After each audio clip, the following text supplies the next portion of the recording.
is going on, ladies and gentlemen? Today, get ready to piss off some Sig Sauer fanboys and some Glock fanboys. We have the Sig P322 and the Glock 44, and we are going to compare them. So I actually recorded this video 3 days ago from right now. My camera battery died again and all the footage was lost. So I put the same shirt on for you in hopes that you don't notice that I'm re-recording the beginning of this video, even though I already told you about it. Anyway, let's get right into the comparison. This is just for fun. Don't actually get butthurt. The Sig has double the capacity. It comes with 2 polymer magazines. They hold 20 rounds of 22 LR each. They do have some speed load tabs to help you load them up. The Glock also comes with 2 magazines. They are also polymer. They also have speed load assist tab thingies that are actually a little bit nicer, a little easier to load these magazines, but they only hold 10 rounds. Give me the extra rounds, the extra capacity always. I was kind of bummed when this gun came out that it only held 10, so huge advantage on the magazines. Magwell is also a huge advantage for the Sig. Not that doing speed reloads on a 22 is all that important, but the magwell is huge on this Sig P322. Sig did a really nice job. The Glock magwell is fine, very similar to any other Glock 19-esque size gun. Not bad at all, but I think the Sig is a little bit better. While I have the Glock in my hand, let's talk about the grips. Glock grips, Glock hump. You either love them or you hate them. I hate them. If Glock offered a flat back strap, I would be the biggest Glock fanboy. The texture is okay. It's a standard Gen 5, Gen 4 texture, little pyramids or whatever. I just think the Glock grips are a little fat for my hands, and with that Glock hump, it's a little harder for me to shoot them.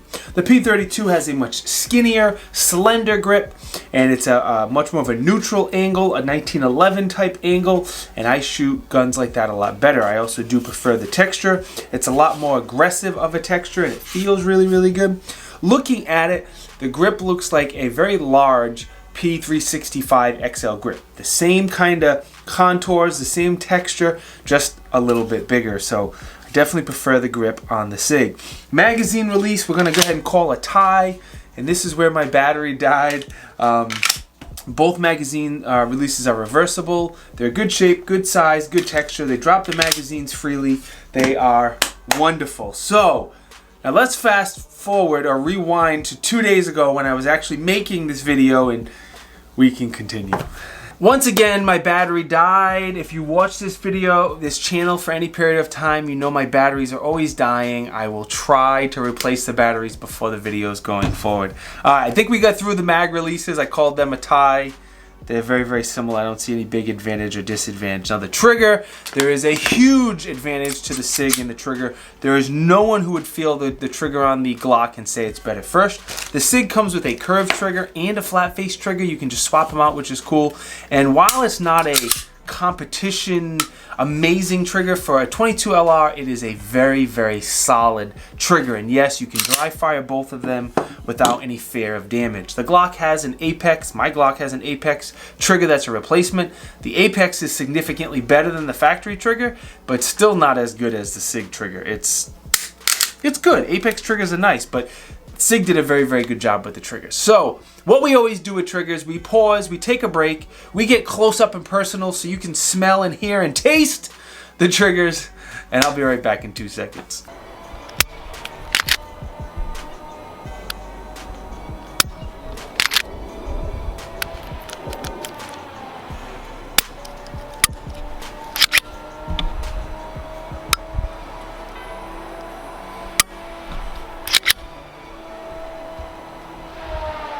I wish you could feel the triggers through the camera because there's no doubt the Sig is a much nicer trigger. Alright, the rail, kind of a tie here. The Sig has 3 cutouts, standard 1913 rail. The Glock has that single cutout as all Glocks do. I tried several lights on both and didn't see a real advantage or disadvantage to any of them, so we'll call that a tie. Now as far as the safety, the Glock does not have a safety, and that is something I prefer. This is my safety. If I was going to pick a gun, I personally do not want a safety on my gun, so I'll give the advantage to Glock on that one. With that said, the Sig safety is very, very nice. It's tactile, it's audible, it's ambi. I have no complaints with the safety. I just left it off. I understand why it's on here. It's a 22 trainer. Totally makes sense, but I don't want a safety on my gun. Slide release is also something that's pretty much a tie. They're both ambi. They're in very similar shape and size. If you choose to use it as a slide release like I do, it's very easy to reach them, so slide release we're going to call a tie. Moving on up to the slide, there's a lot of differences here. The Sig has a metal slide, and the slide serrations are a lot more aggressive, I guess I'll call them, where the Glock has a polymer slide, so those serrations are a lot more slick just because of the nature of polymer. So they both have front and rear serrations, but the Sig are a lot more grippy, we're going to say. Sights are a huge difference. Glock has a very traditional Glock white dot front sight, a U rear sight. They are adjustable. Plastic sights. Does have a ledge for one-handed manipulations if you want to train that, but they're Glock sights. The Sig sights are plastic, but it has a fiber optic front and a fiber optic rear. The sights are a lot smaller and a lot more precise, and it was allowed me to get hits out a lot further with this gun, I think because how the sights are so fine and detailed. Also has a ledge for one-handed manipulations if you like to get down that way. The one huge advantage, or the second huge advantage the Sig has, is its optics ready right from the factory. That's one of the ways Glock missed the boat. If you haven't got into optics on pistols, spend the time. It makes pistol shooting significantly better, faster. Learn irons, but then get into optics. This has a cutout for a Holosun 407 or 507K, Shield RMSC, Sig Romeo Zero, even though I'm not a big fan of that optic. Probably will be fine on a 22, but I'm not a huge fan of that optic. So most of the time I shot this gun was without an optic. When I compared both of these, it was without an optic, but I did run it with as well. And when you put an optic on this gun, it makes it shoot significantly nicer, significantly better. If you are into optics like me, huge advantage for the Sig. Anyway, takedown, there's really no advantage or disadvantage, but I will show you how to take them down. We're going to make a triple check to make sure it's unloaded, even though you don't need to pull the trigger on the Sig. We're going to rotate the takedown lever up, and then we pull the Sig to the rear, and then up and forward. So to the rear, up, forward, comes right out. The Glock is the same as every other Glock in the world. You make sure it's unloaded. You can either pull the trigger first or second. We'll pull the trigger first. Pull the slide to the rear like 1/8 of an inch. You pull down on the takedown levers, and then the slide comes right off. Very, very Glock-esque. If you've ever seen inside of a Glock, they're kind of all the same. The Glock is a striker-fired gun. It has a dual-captured recoil spring. It has this very small little baby 22 barrel, and it always makes me laugh when I look at it. The Sig, again, very clean in there as well. It has a fixed barrel. Fixed barrel, not moving at all, will tend to be a little bit more accurate than the Glock. The bigger advantage, actually, I didn't do an accuracy test on these yet. This is what I'm going to do. I'm going to the range in 2 days to test other things. I will try to remember to do an accuracy test, and if I do, I'll put it up on the screen. I'm probably going to forget, but I'll try to do an accuracy test, and we'll see which one is more accurate. But this one comes with, the Sig comes with a threaded barrel. It has a little adapter here that you screw onto the end of the barrel, and if you live in a free state, unlike me, and you have a 22 suppressor, which is so much fun shooting a 22 suppressed, this gun comes with a threaded barrel, which is just a huge advantage. The Glock is an extra $100, $150, something like that for a threaded barrel. So good on Sig for including that adapter. Now the Sig is hammer fired. I don't care. I don't know if you care, but it is what it is. While I reassemble both of these guns, I will let you take a look at the dimensions and the price. Right now, at the time I'm making the video, the Sig is brand new and it's going for like $1,000 on Gunbroker, because you guys are crazy. Do not spend $1,000 on this gun. Wait a month and it will be back down to around 400-ish, and that's when I will sell my Glock 44, and that's when I will buy a Sig P322. Alright, testing. I have a lot more rounds for the Glock because I've owned this for several years. I stopped counting at 5,000. I did a 1,000 round review and a 5,000 round review, and then I stopped counting. Probably has 7,000, 8,000 rounds. I've shot this in freezing cold, super hot, rain, snow, sleet, every single drill, concealed carry. As much as I'm talking smack about this gun, I was a big fan to the point when I bought this, I sold a lot of my other 22s because as much as I talk smack about Glock, I was a big fan of that gun. Until the Sig came out. My man Johnny has about 200 rounds through this Sig, and I have about 500 rounds through it so far. And we have one malfunction through the 700 rounds. And I was going to say the striker, but the hammer clearly struck the case and the round didn't go off. So I personally blame that on bad ammo. But whatever you decide is up to you. What I did is I brought both of these to the range a few times because I wanted to compare them again side by side. Even though I have 7,000 rounds to the Glock, I wanted to compare it side by side to the Sig. So whatever drill I was doing for the Sig review I've already done, I did the same exact drills with the Glock as well. So plinking on steel, magazine reloads, drawing from the holster.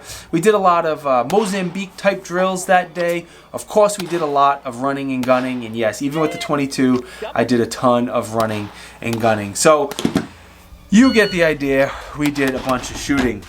Through all that, let's talk about the pros, cons, and what I think of it overall. Let's start with the Sig because it's right here.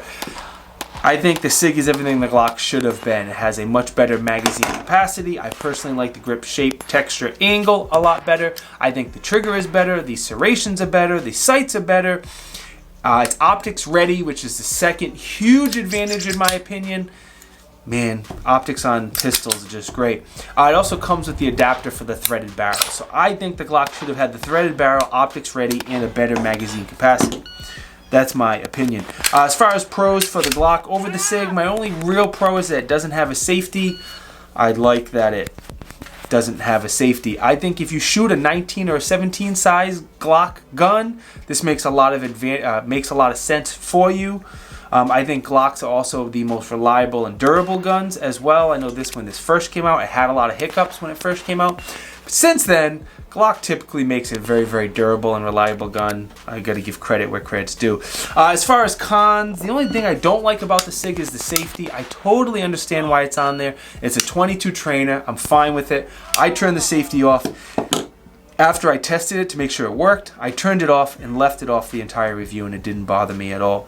Cons for the Glock, again, the Glock should have a higher magazine capacity. It should be optics ready, and it should come with a threaded barrel, in my opinion. Overall, if you have a Glock, if you carry and shoot Glocks, then get the Glock 44. If you don't, I think for about the same price, the Sig is a much better option. Again, with those three huge features, optics ready, threaded barrel, better magazine capacity. For me, it's a no-brainer. It's an easy choice. I suggest you get the Sig.